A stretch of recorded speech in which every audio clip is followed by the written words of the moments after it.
আসসালামু আলাইকুম এভরিওয়ান, সবাই কেমন আছেন? আশা করছি ভালো আছেন। আবারও নিয়ে হাজির হলাম আরেকটি ভিডিও। আজকে আমি দুধ কচু বা লম্বা কচু এই রেসিপিটা আপনাদের সঙ্গে শেয়ার করব।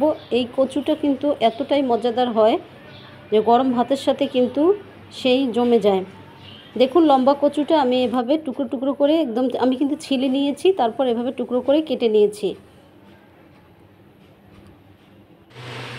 এবার আমি কচুটাকে ধুয়ে নিব, একবার পরিষ্কার পানিতে ধুয়ে নিচ্ছি। নিয়ে চুলায় চলে যাচ্ছি। চুলায় আমি এখানে কড়াই বসিয়ে দিয়ে এখানে পরিমাণ মতো একটু পানি দিয়ে দিয়েছি।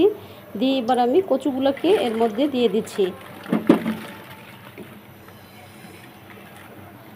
গলায় কিন্তু একদমই ধরবে না। এভাবে যদি আপনারা এই রেসিপিটি একবার ফলো করেন তাহলে কিন্তু গলায় ধরার কোনো সম্ভাবনা নেই। এবার আমি এর মধ্যে অ্যাড করে দিচ্ছি পরিমাণ মতো লবণ দিয়ে কচুটাকে আমি ভাপিয়ে নিব। আমি দেশি হোমমেকার ওয়েলকাম করছি বরাবরের মধ্যে আরেকটি ভিডিও। আমরা তো কচুর পাতা সবসময় খাই, এবার কচু ডাঁটাটা অনেকে অথবা জানেন না কিভাবে খেতে হবে, তাই আজকের রেসিপিটি আপনাদের জন্য। দেখুন, কচু ডাঁটাটা ভাপানো হয়ে গিয়েছে। এবার আমি নামিয়ে পানিটাকে ছেঁকিয়ে নিচ্ছি। আবারও চুলায় চলে যাব। চুলায় একটা কড়াই বসিয়ে দিয়েছি। কড়াইয়ে আমি এখানে পরিমাণ মতো তেল দিয়ে দিচ্ছি।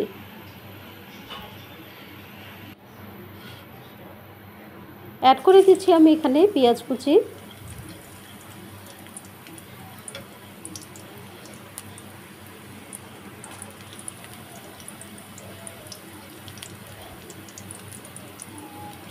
অ্যাড করে দিব আমি এখানে কয়েক টুকরো কাঁচামরিচ ফালি।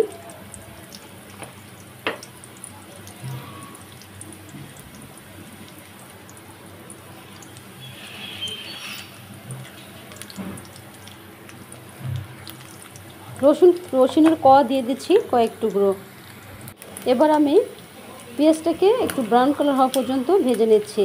যখন ভাজা হয়ে যাবে এই পর্যায়ে এসে আমি এর মধ্যে আগে থেকে ভাপিয়ে নেওয়া কচুটাকে এর মধ্যে দিয়ে দিচ্ছি। যে তেলের উপরে কচুটাকে আমি একটু সময় ভেজে নিব।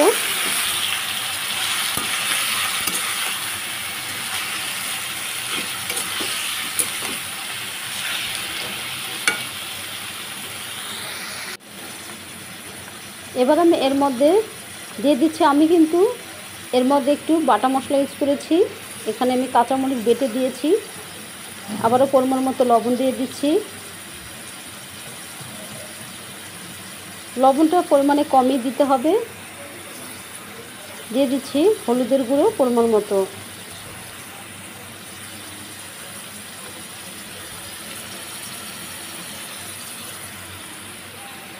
দিয়ে দিচ্ছি আমি জিরা ধনিয়ার গুঁড়ো পরিমাণ মতো।